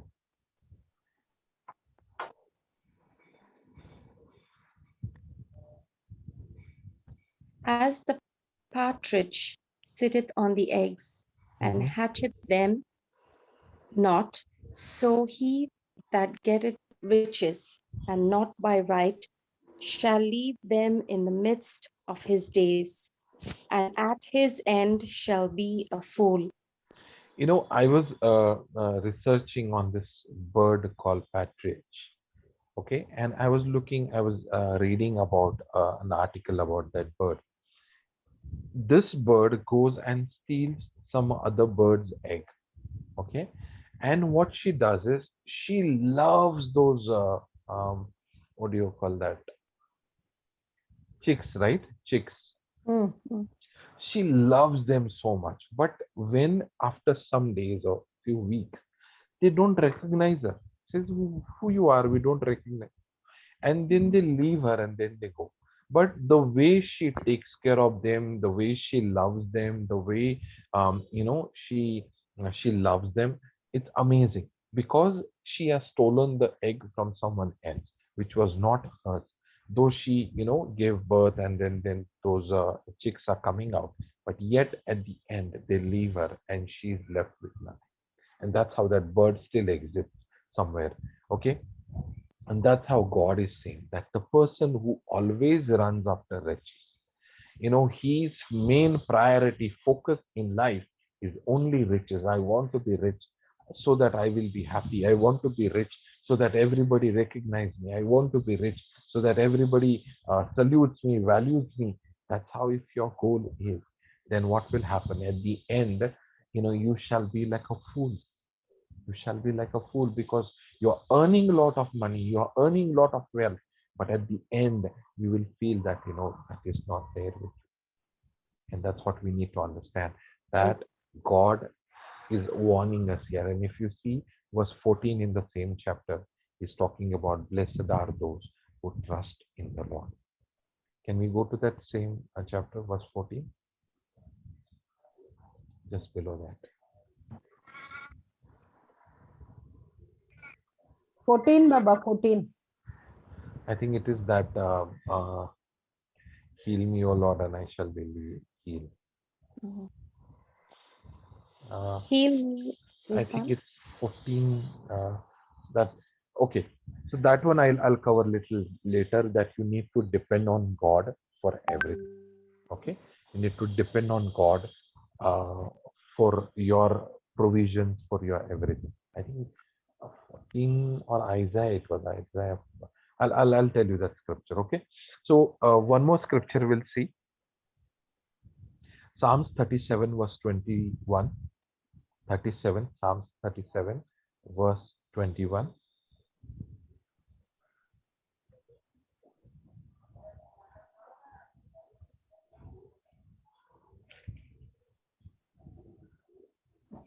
Okay. 21, Baba. Yes, 21. The wicked borroweth and payeth not. The wicked borroweth and payeth not again, but the righteous shows mercy and giveth. I have seen, even in the ministry, even in the prayer, I have seen people's habit of borrowing money and not paying that again. I've seen brothers and sisters who are there with us. When they need money, they borrow money, and they don't have intention to return it. And this is how how faithful you are regarding money. What is your attitude towards money shows. And the scripture says, the wicked borrow but payeth it not, but the righteous shows mercy and giveth. There is one who is operating in the blessing of God will always be the giver, but the one who does not operate according to the principle of a blessing will always find, you will always find him borrowing money. There are so many people. One of the brother who was working in ship at that time, and he borrowed money from another brother, 10,000 rupees. That was 15 years back. So he's going for holidays. He's buying expensive things, and he's going 2-3 times. He went for holidays. He bought a new mobile, and the person from whom he borrowed it, that person is not really well off, but he's borrowed that money from him. So what happened is, this is when I realized the scripture, and this is when I got that. And we were looking at him. He has borrowed the money, but he doesn't have the intention. He remembers it that he has to pay him, but he's giving priority to all his pleasures, to all the things. Wherever he's roaming, he wants to go for holiday, but he does not want to pay. And that's what I have noticed. There was one more incident that happened. One of our brother who urgently needed 60,000 rupees, 60 to 70,000 rupees. And he came to another brother, and he said, I'm in need of money. That brother had just came down from abroad, and he has money. Okay. But he has intention to help him, but he's not willing to give his money. So what he did is, he brought him to another brother. And he said, Can you please help him? He is in need. So why the first brother did not help that brother who was in need? Because he said that he had just deposited 5 lakh rupees in bank. And because he did not wanted to break that deposit, the fixed deposit, he did not wanted to give it. So he brought him to the second brother. He also had a fixed deposit. He broke his fixed deposit. He gave him that 60,000-70,000 rupees he needed. And later, after 1 month, the brother came and he returned that money. Now, what happened to the first brother? The brother who approached him to ask him for a help. Now, this brother had 5 lakh rupees, which he had earned from going to Gulf countries, 5 lakh rupees, which he had deposited as a fixed deposit. He lost the entire amount because that bank went some kind of, into bankruptcy, or it was a fraud bank. I don't know, but he lost all his 5 lakh rupees. Now, God gave him the opportunity to save his 5 lakh rupees. What was the opportunity? If he would have broken his fixed deposit and given that 60,000 to that brother, his 5 lakhs would have been saved. Plus, he would have got his 60,000-70,000, maybe few thousand rupees loss, you can say. But his 5 lakhs would have been saved. But just because of a little selfishness that he showed there, he lost all his 5 lakh rupees. And this is what we do. For a little selfishness, for a little selfishness, we don't realize it. And especially in the area of money, this is where you will find most of the problems that are happening. The ministries, you may hear anointed preacher and so many things. But here in this area, the money area, they are not faithful. They are not using the money properly. And that's why you see there are so many people are speaking against the anointed preacher, anointing ministry. The reason is money. The reason is money. Praise the Lord. So we need to understand that. And that's why you need to treat money as a tool or a means to get your things. It is important, where you can use the money, but money is not our God. Scripture says, do not call anyone father on earth. Do not call anyone teacher on earth. And I said, God, I was reading that scripture and I saying, God, do I not call my father as father? But the word, when I read there in Greek, the word for father is Abba. Okay, A-B. That is how we call it, Abba, father. So the word for father is Abba, but the word do not call anyone father means my sustainer or my supplier or my sustainer, the one who sustains, the one who provides for me. So when that scripture says, do not call anyone father, it says, do not call my provider, do not call my sustainer, do not call anyone, or do not depend on anyone. You have only one person that you have to depend on, and that is our God, our Jesus Christ. Praise the Lord. Then let's look at one more scripture.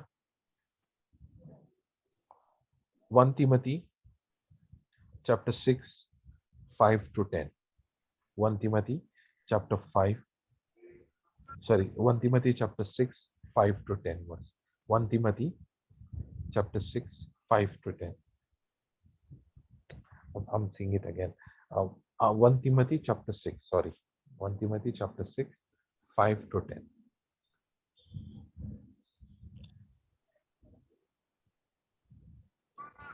Five. Yeah. 5. No, chapter 6, 5 to 10. Yeah, sorry about that. I said that wrong. 6, 5 to 10.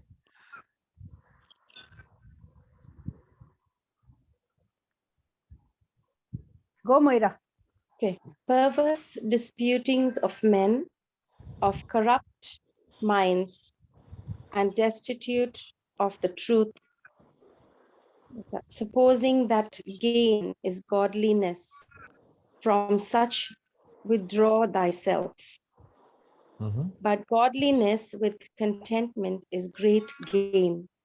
For we brought nothing into this world, and it is certain we can carry nothing out. Praise God. And and having food and raiment, let us be therewith content. But they will be rich, fall into temptation and a snare, and into many foolish and hurtful lusts, which drown men in destruction and perdition.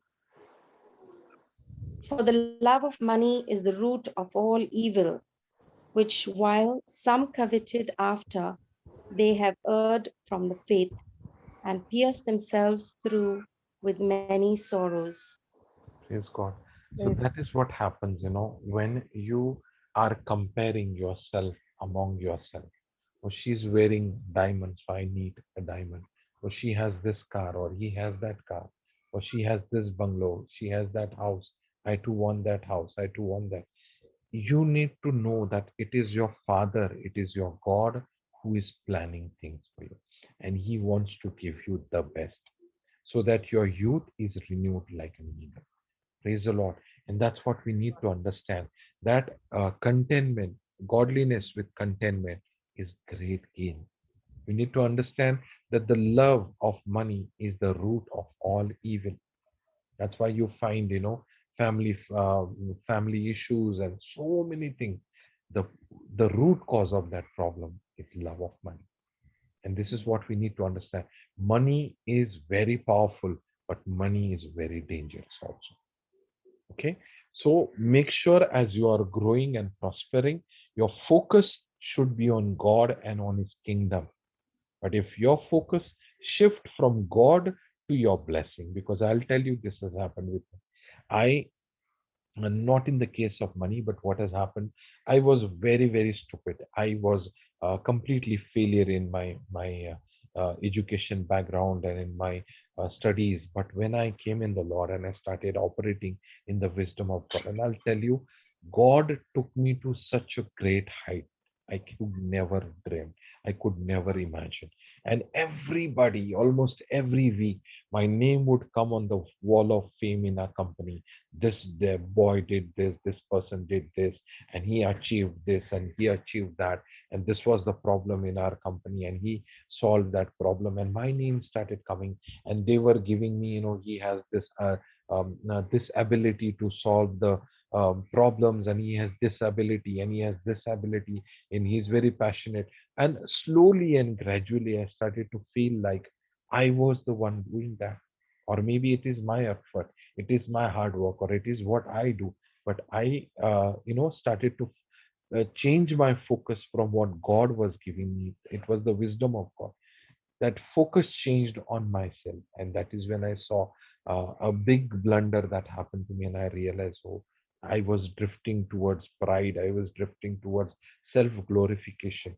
And that's when I realized that I am still depend on God. Like Paul said, without Him, apart from Him, I can do nothing. In my flesh there is no good thing dwell. Praise the Lord. So we need to understand that you may have money. There is a scripture which says, blessed are those who are poor in spirit, for they shall inherit the kingdom of God. Who are those poor? Those are not poor with money, but though they have everything, yet they possess nothing. It's mine. Praise It's God. mine. I earned it. It's mine. It's my hard work. It's my earned money. It's me. I did this. It's Me. because of me. It's because of my this thing. He has no position, no attachment, no inclination, no love for that. Praise God. I have it today. I will praise God. If I don't have today, tomorrow, nothing. I mean, doesn't matter, because I'll still praise God. Because as long as I have my Jesus, my God with me, I will never lack in life. I will never lack any good thing in my life. Praise the Lord. Amen. Praise the Lord. So I just wanted to give a little bit. And one more thing before we go to the principle of growing in finances. Luke chapter 16. Luke chapter 16. One second. Luke chapter 16, verse 11 and 12.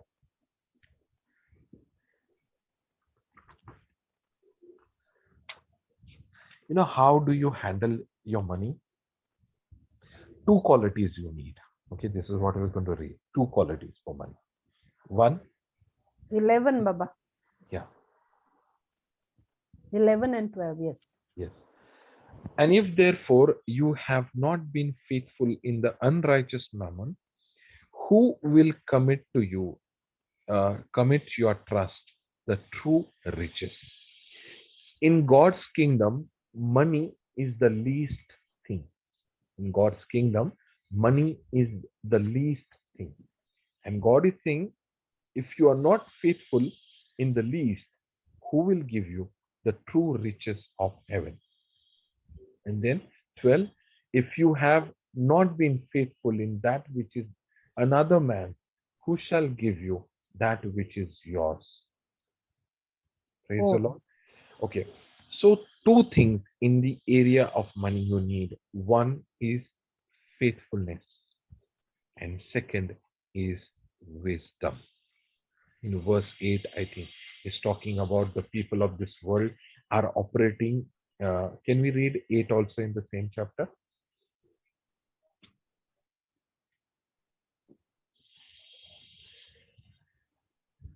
8. And the Lord commended the unjust steward because he had done wisely. For the children of this world are in their generation wiser than the children of the kingdom of God, or children of light. So there are two things in this passage Jesus is talking about. One is who is using money wisely, and second, who is faithful in the area of money. These are the two qualities you need to have. Use your money wisely and be faithful in whatever God has given you. If you do these things, you will find God will multiply you. God will take you to a really, really great height. You need to operate. You need to apply the wisdom. Okay. And second, you need to be faithful. Praise the Lord.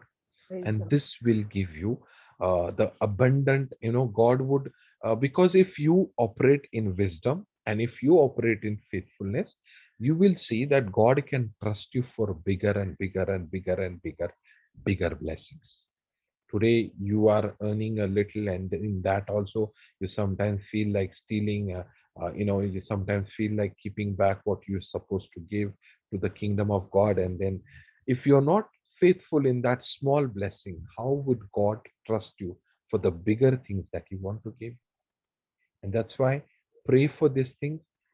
Develop this habit in your life, that you be wise and that you be faithful. Praise the Lord. Now let's understand the principle. Let's understand the principle by which you can grow. Okay. The first principle that would help you grow in finances, in Proverbs chapter 3, verse 9 and 10. Proverbs chapter 3, verse 9 and 10. This is the first principle, okay? Proverbs chapter 3, verse 9 and 10.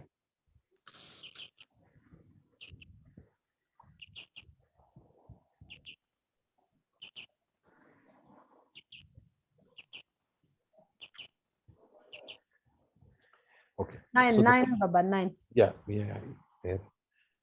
9 says, honor the Lord with your substance and with the first fruit of all thy increase. Why? So shall thy barns be filled with plenty, and thy presses shall burst out with new wine. So the first principle that you have to apply is to honor God with your money.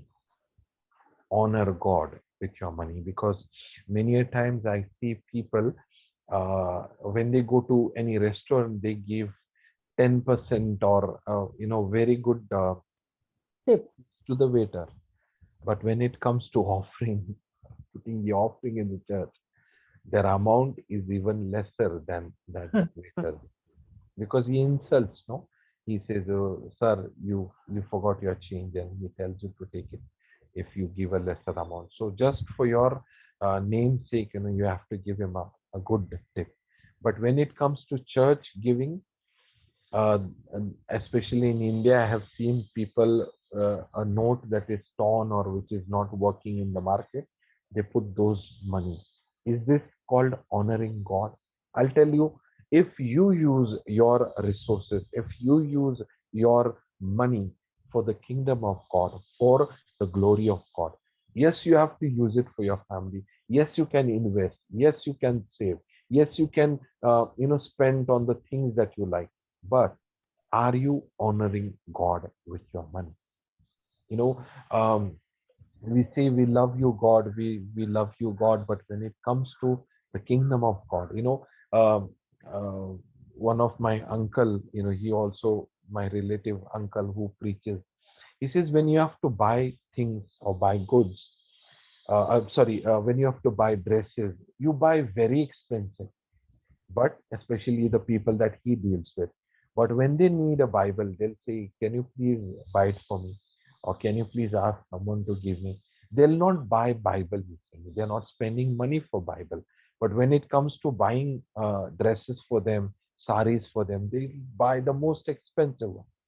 They'll buy the best of the best. But when it comes to purchasing Bible, they are not ready to spend that money. And this shows whether you honor God with your money. And this is what we need to have. I have not seen a sower like Brother Johnson. Really, I am not exaggerating. I have not seen any person sowing, for the kingdom of God the way Brother Johnson does, because I have seen him when he was here in Daisar and he used to go to house meetings, and every day he was going for a house meeting. The way God has lifted him, from those house to house meeting, and then he went to Goa where he built the retreat house, and now he's going to different countries and preaching the word of God financially, and how God has increased him. That one quality that I have seen him through his money, by his money, he always honors God. Always I've seen.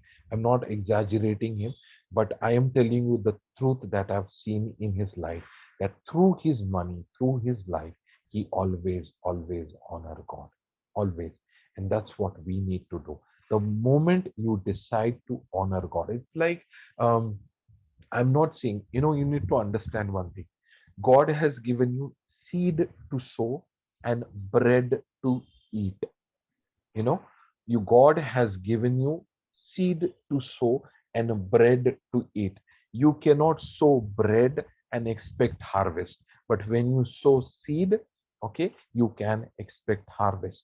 So Praise what God. is the difference between seed and the bread? The difference between seed is supposed to be sown and bread is supposed to be eaten.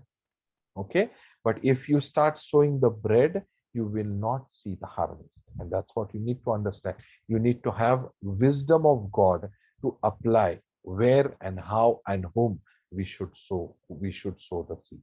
Where and how and when and to whom we should sow the seed. And that's what you need to have, the wisdom of God. So honor God in your life, honor God in through your substance, honor God through your money, and that's what you need to do that. Praise the Lord. I Praise started to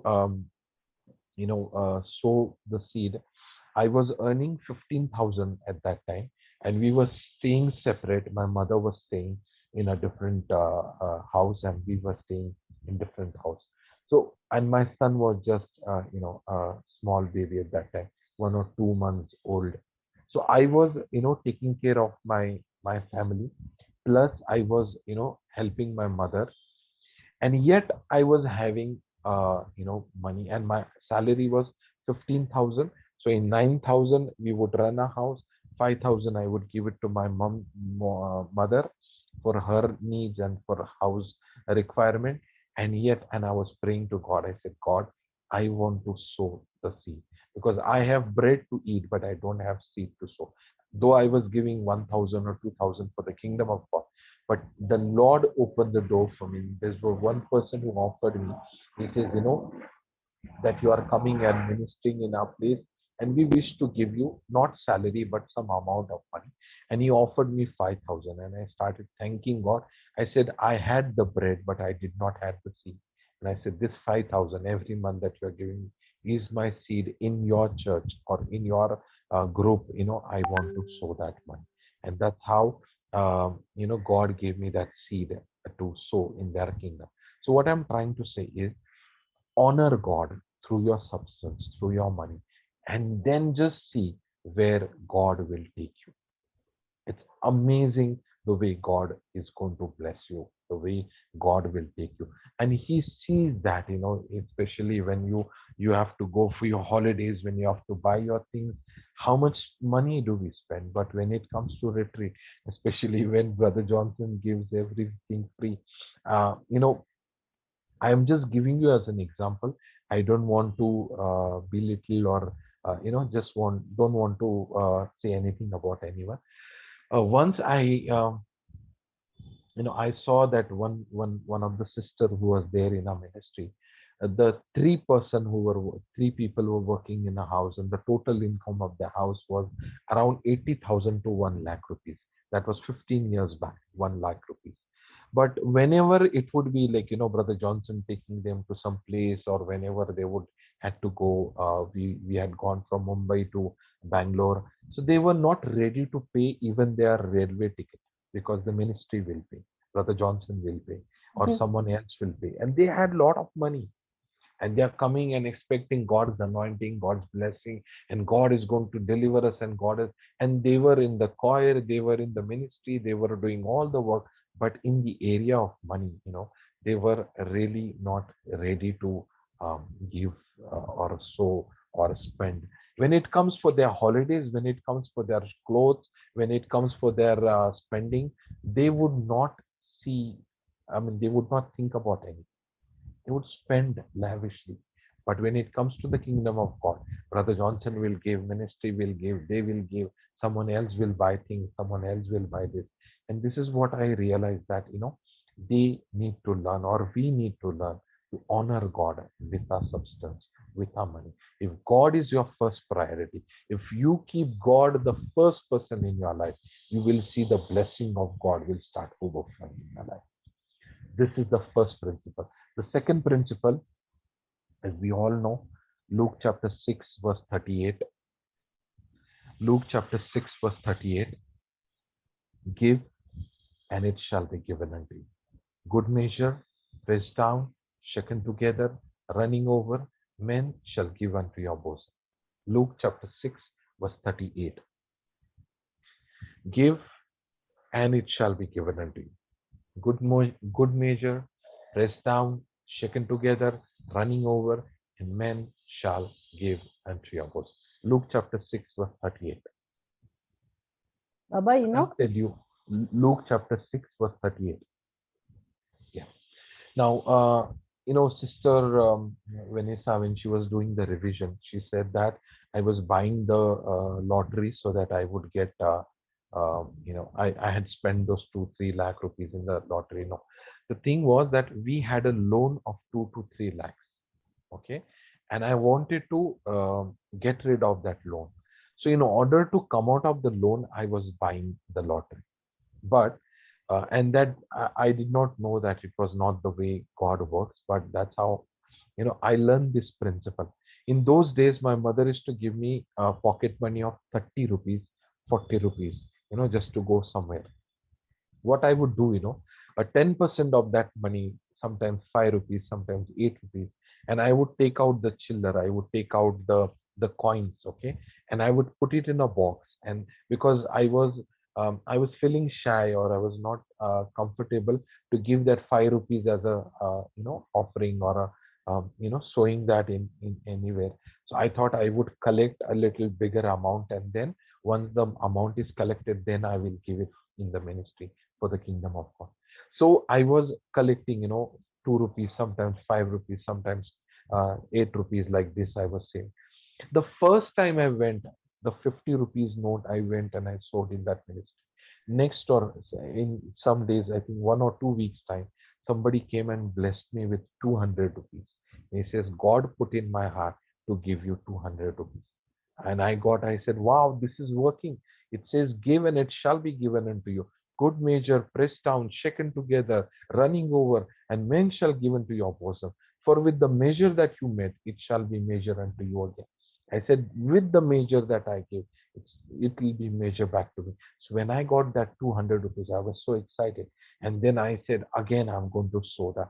And I got that practice, or I got that thing, and I started sowing. I'll tell you, I had 2 lakh rupees of debt when I started to sow. I was sowing when I was not earning even 1 rupee. I was sowing when there was no source of income, but I believed in the word of God. And when I started to do that, I started with 5 rupees, I started with 10 rupees, I started with 20 rupees. But as I started to give and give and give, the Lord was blessing me. I'll tell you, we were living here in 300 square feet house, 300 square feet house. We call it 1 RK in Mumbai. 1 RK meaning 1 room kitchen. So, I did not had to go buy a new house, but one builder came and he developed in our area, and he said, you give us this place and I'll give you 1 room extra. So this is how we got our house now where I'm staying. And now what the recent news that I heard is that one more time, because the metro station and all that has come just next to my building, and it's a very, very, crucial or an important point here, the area where I stay. So there is one more big builder is coming, and he's going to build a big tower, and he's going to take a house, and he's going to give us a bigger flat. So I did not have to look for houses, or I want to buy a new house, or I want to go for a bigger house. God is taking care of all our needs. I remember I had gone to one place and I had only last 10 rupees in my pocket. And I felt the Lord was telling me to sow that while the offering was collected. And I sowed the last 10 rupees that I had. And as I was coming, I was ready to walk for 6 kilometers from that place to Kalyan station. I had a return ticket from Kalyan to Borivali, but I was ready to walk around 6 to 8 kilometers. I said, no problem. But when I checked in my pocket, somewhere, there was 10 rupees and I did not have to walk. But God saw my heart. God saw my heart that I want to honor him. I want to give because he says give. And that's how I have learned, because your faith shows, when I am holding money, I'm not giving, I am saying that my money is my sustainer. My money is my provider. If I don't have money, I will not survive. If I don't have money. But this is to prove to the people of Israel, God took them through wilderness. In wilderness, they had gold and jewelries with them, which the people of Egypt had given them. But there was no shop, there was no restaurant in Egypt, in the desert that as they were going. Okay, as they came out of Egypt, there was in the desert no shop, no houses, no villages. So they had lots of money with them, but yet they had to look up to God to provide for them. So if you have to operate or exercise your faith, it would be in the area of trusting God, depending on God completely. You are not running your house. Your God is supplying your need. God is taking care of your need. All your needs, your financial need, your emotional need, your physical need, your social need, whatever need you have in your life, God is taking care of that. So you need to depend on. So when I give, I say, God, this money is not my sustainer. This money, I'm not depending on this money, but I am depending on you. I am obeying because I trust in your word. I am trusting in your word, and that's how I am giving. The more I give, the more I am blessed. And that's how I started to enjoy the blessing of God. My salary is not increasing. All my friends say, this time there's going to be an increment of 3%, 4%, 5%, 6%, 8%, maximum 9%. They talk about like what is the percentage this time, what the company decides. For me, it is in times. My salary wasn't 10,000. It got multiplied to 30,000. Then it got multiplied to 50,000. Then it got, so when I am getting or receiving from God, it is in times, not in percentage, 5%, 2%, 3%. No, it is in times. The reason is because I am living by the principle of give and it shall be given unto you. What Brother Johnson, if you have seen the retreat house in Goa, this is on this principle of giving. He gives everything free. He does not charge for his talk, for his books, for whatever you see. He does not charge for retreat. He spends all the money, all the expenses for those retreats, for all the online and everything he spends. But why? How God has blessed him is by he operating in that principle. Give, and it shall be given unto you. And if you learn this, okay, your faith is seen in this step when you start giving in the kingdom of God. When you start, so when you are giving 10% to God, basically what you are saying, God, I am not depending on money, but I am depending on you. And the moment I start depending on you, I know that you will always supply for my needs. And I'll tell you, not only God has blessed me with in the area of finances. There were times when I would say, God, I need a computer, and I had no money at that time. I would say, God, I need a bike, and there was no money. And I would just thank God because I am operating in this principle. And God would speak to someone. There was someone who came and he says, the Lord spoke to me to give you money for your bike. And I received my bike. I had no money in my pocket. I had no mobile. And there was one person whom God spoke, and I used to give like 10 rupees, 30 rupees, 50 rupees as my sowing at that time. And God spoke to one person, and he says, God spoke to him. He said, you have 3 mobiles. Give one mobile to Thomas. And he came and he gave me that one mobile. And I'll tell you that mobile was such a blessing in my life. So when you start operating in this principle, you will see the blessing. It's like an overflowing blessing that will chase you wherever you go. And this is what you need to do. You need to operate in this principle of sowing and reaping. Be a good sower. I have seen not only in the Christian people, or the one who believes in God, but also in generally a person in the family, especially in my villages and my relatives. I have one uncle or my relative. He is the one. He has always helped everyone. Any marriages, he was the one who was helping them, sowing for their needs. If any marriages, any person who is not well, sick, admitted in the hospital, or anyone's marriage, if there is a death or anything, he was the first person to go and give them. And another person in my relation whom I know, he was a grabber. He would, steal, not steal, I would say, but he would say, take money. If you give him 200 rupees, he'll spend 40 and then say, all 200 rupees is gone because this is the bill. And he would keep the rest of the 160 rupees. So he's the one. Now, both of them, one is a giver and one is the person who is very smartly trying to earn money. There is one person who is earning, but their wives are completely different. The one who smartly trying to kind of deceive someone and earn more money, his wife spends so much of money that he has earned so much, but at this moment he has nothing. But the one who has sown and helped everyone, he has 2 houses, and his wife is such that she manages house very nicely, very wisely, and that's how he has plenty of money as his savings and his fixed deposit. He has 2 houses. The reason is because one is a giver and the one is a stingy person. So this is the principle, not only in the kingdom of God, but also in the world. If you see anyone who is a giver, he is always blessed, because that is the principle. Praise the Lord. Let's move on to the next one. 2 Corinthians chapter 9, verse 6 to 8. 2 Corinthians chapter 9, verse 6 to 8.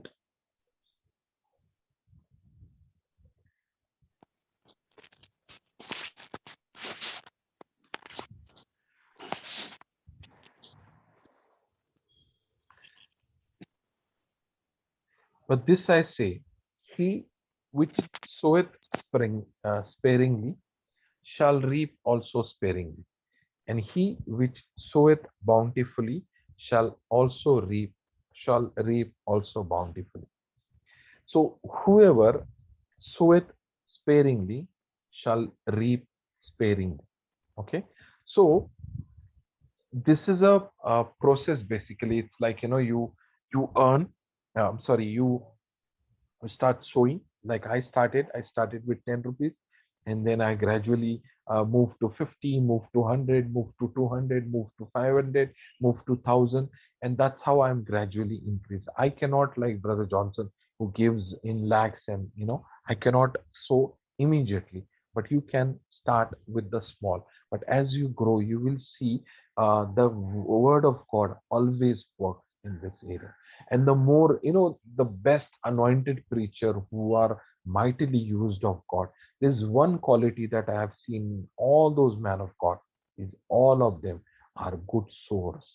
Good sowers. They are amazing sowers in the kingdom of God. And that's what we need to be. That money is not my sustainer. That money is not my provider. My God, Jehovah Jireh is my provider. Jehovah Jireh is my provider. That money is not my provider. Money is just a means, it's just a tool that God uses to, to bless me. But God is my provider. So if you are sowing a little, that's how you are getting a little. But if you start sowing more, you will receive more. Then every man according to as he purposes in his heart. So let him give, not grudgingly or of necessity. There's no pressure on him. It's not God is collecting a hafta, okay? That's called a security money, okay? It's not like he's collecting a tax from you. You have to give willingly. You give because you love God. For God loveth cheerful giver. Sometimes when I preach about giving, I tell the people that I heard from heaven. I just tell them a lie just to make them understand on something. I tell them that I heard from heaven that from now onwards, if you give, you will not receive anything from God. You just have to give in the kingdom of God, but you receive nothing in return.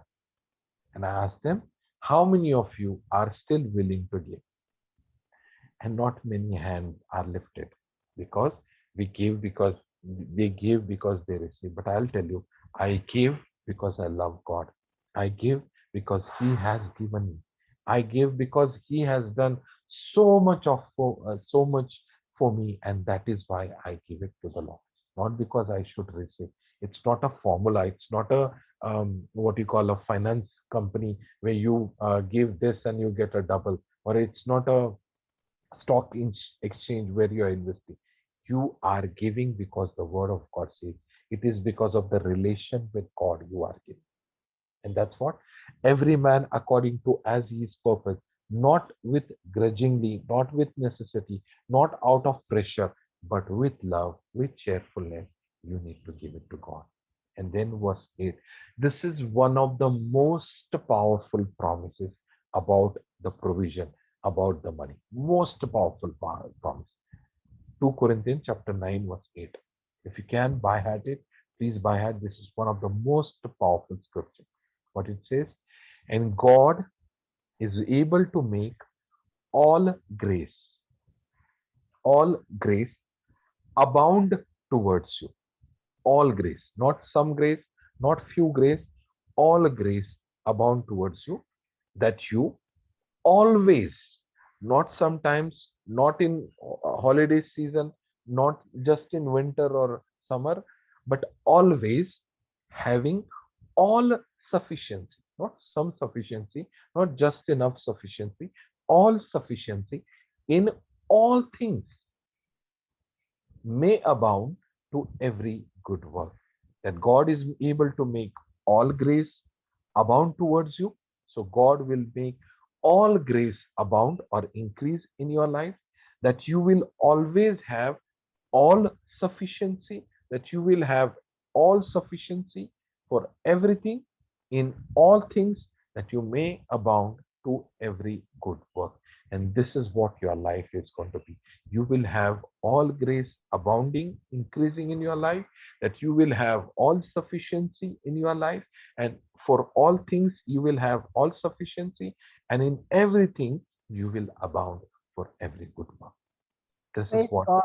God is going to do, or God wants to do in our life.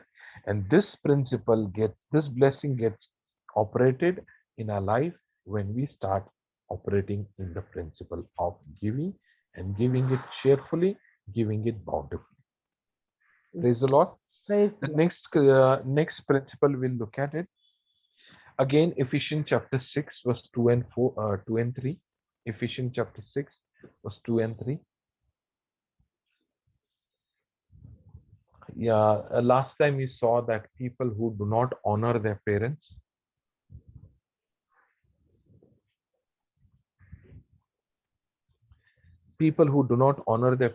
see decrease in their financial, they have a lot of financial problem. Ephesians chapter 6, verse 2 and 3 says, honor your father and mother, which is the first commandment with promise, that it may be well with you, that you may live long on earth. I'll tell you, not only in the kingdom of God, not only the people who believe in, who believe in God, but also in the world I've seen, there are people, especially if you notice, Jewish people, they are really, really innovative people, blessed people. So if you see Jewish people, their community is really blessed.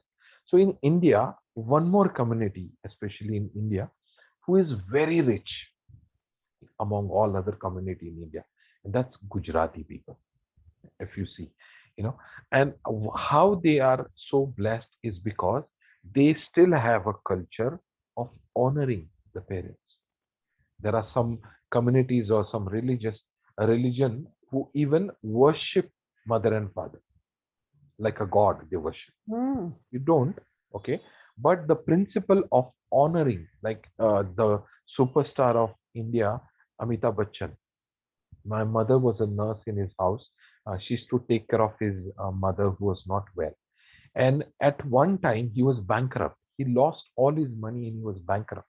But from such a depth, he came back again. And now he's among the top superstars or top star. Now, he is very hardworking. He's a good actor. He's very professional and all that is there. But one more thing that he operates in is he has honored his mother and father.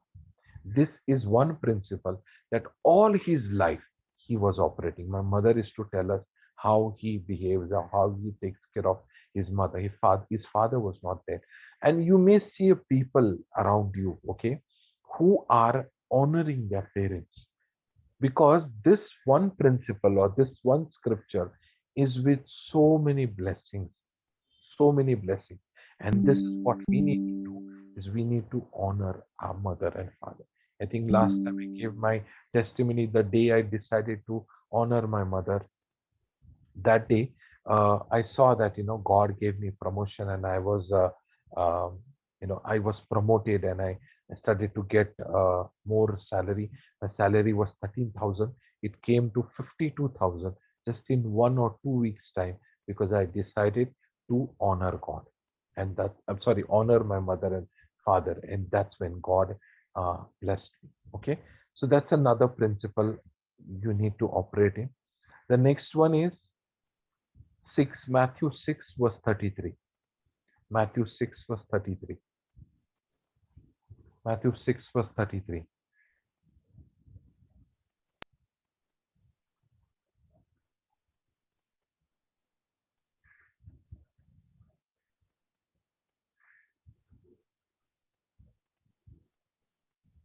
Matthew 6:33. Seek ye the kingdom of God first. In all these things, seek ye first the kingdom of God and his righteousness, and all these things shall be added unto you. So if you have a priority for the kingdom of God, okay, all my leaves, my entire year leaves gets used when I go for retreat, when I go for preaching. So there are people who go for holidays, they go for a picnic, and they go for different places, but our or my leave get used for the kingdom of God, to preach, to attend retreats. So my first priority, even my wife, even my son, my family, our first priority is the kingdom of God, because when you are following God, all these things will start following you. All these blessings Praise will God. chase you and they will overtake you. So Thank your first priority in life should be to seek the kingdom of God, to follow, to seek God's relation, the kingdom of God. And when you start operating, I'll tell you, one of our brother who once I took him to one house meeting, and where we went, that the daughter of that sister, she had to go for a birthday party, and that brother asked, where is that daughter? And she said she went for a birthday party. And he's saying, as if we are sitting at home and we don't have any work, we are coming from such a far place, and in the traffic and in all this trouble we are taking, and we are coming here to preach the word of God, to work for the kingdom of God. And she's staying here. She could not attend here. I mean, she could not attend because she is giving more priority to some other things than God. I'm not saying you should not go anywhere. You should quit all this and you only pray. I'm not saying that. What I'm saying is, if you have a choice between God and someone else, God and some other work, prayer or God and something else, which one will you choose? Your priority will show, uh, whom you love or whom you give more priority, or the choice that you make will determine whom you give more priority. So if you are the person, you ask Brother Johnson, he comes to any place like Australia or Europe or anywhere, you tell him, let's go, brother, sightseeing, or let's go to see this place or that place. He'll never come. He'll never come. The reason why he'll not come is he'll say that, take me to the place where I can preach the word of God, so that people's life will get delivered, people's life will get set free. So he always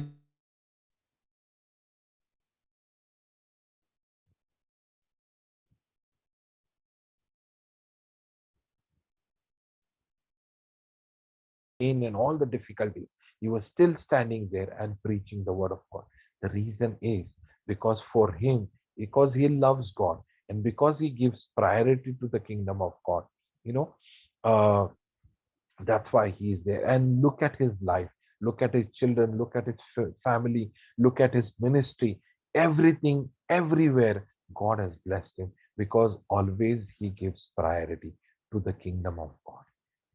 So Praise God. let's learn to give priority to God and to seek his kingdom first, because all these things will come like a blessing, like a magnet after you. I'll tell you, the place where I work, uh, my profile, my department, my manager, uh, my driver, um, the location where I stay, the building that we work in, the place where I stay, the surrounding, everything as if God has handpicked it. It is Praise God. such a blessing. My house, my place, the even the contractor who came to renovate our house and to do the color and all that, he did such a fantastic job that there are so many people who have more money than us and they spend a lot of money, but they could not see the result the way we have saw, or we have seen in our house. The reason is not because money, they have money, more money, and we have less money. It's because of the blessing of God. And the reason is because we give priority to the kingdom of God first. We give priority to the kingdom of God first, and then to all other things.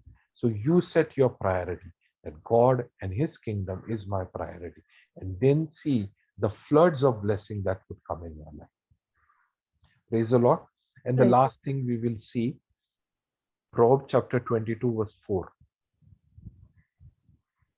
Proverbs chapter 22 verse 4.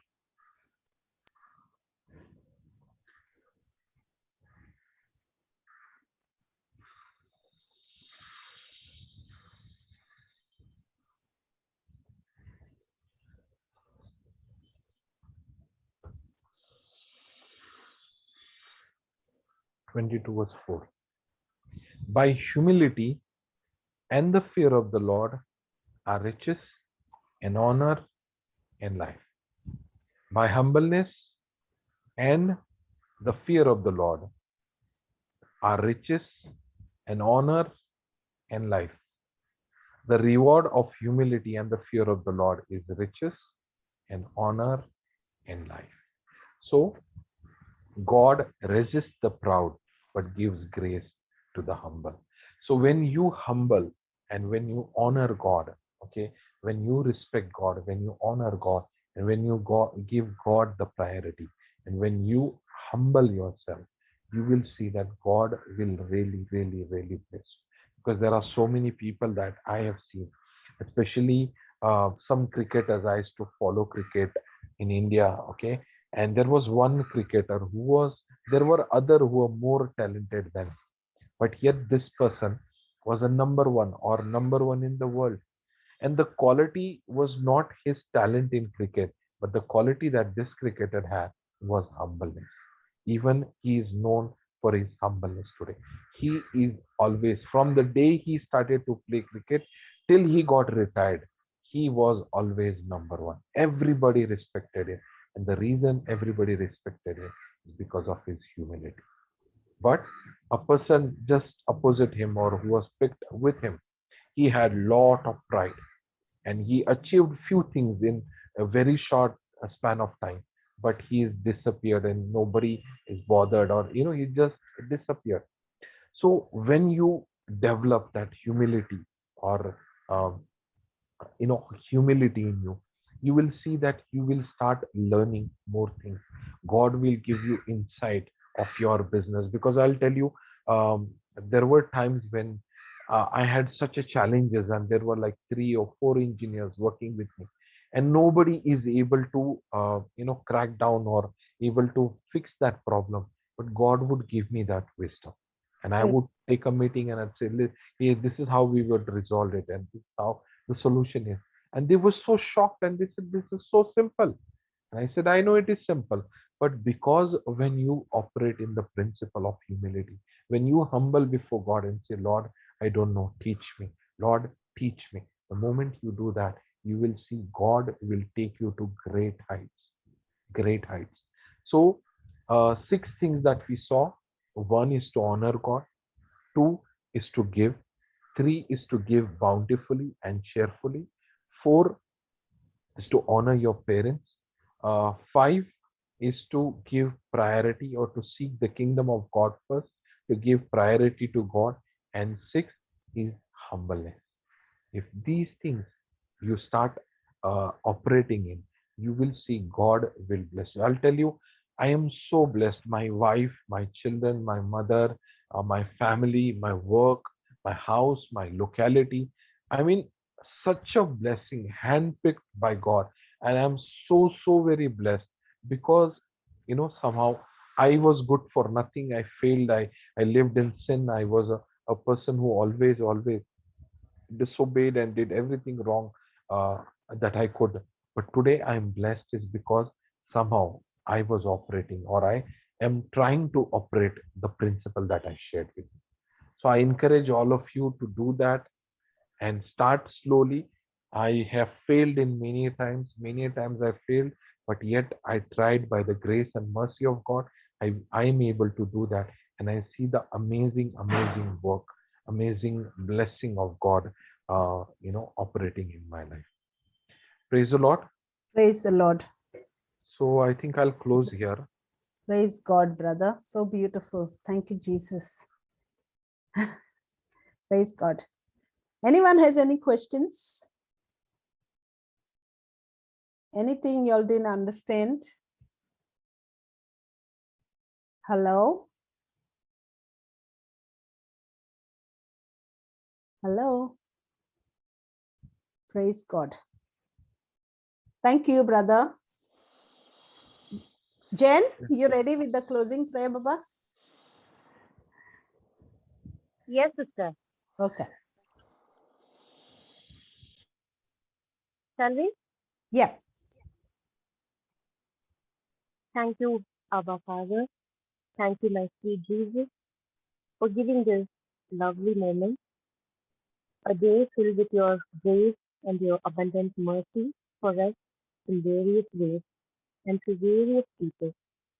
Thank you, God, for planning the entire day and helping us to execute it as per your will. We are people from throughout the world, from different parts of the world, with different responsibilities, a lot of responsibilities, and a lot of things to handle.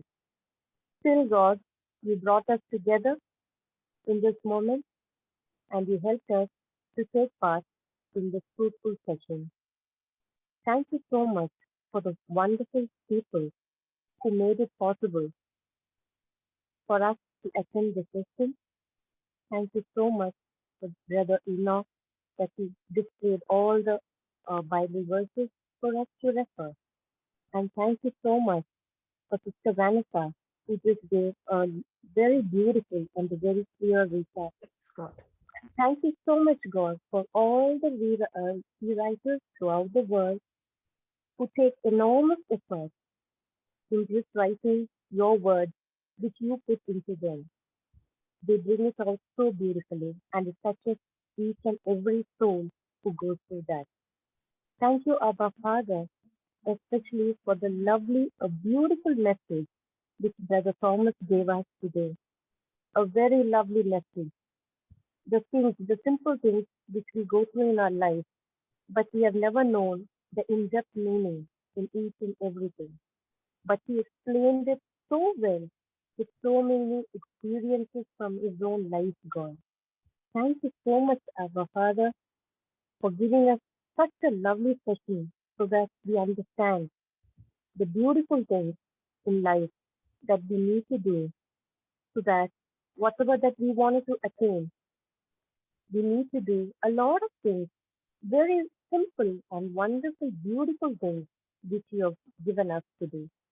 To share our blessings, to be humble, to be honest, to honor our parents, and above all, always to prioritize that is only you. You are a priority, my Lord, and help us to make you as our priority throughout our life.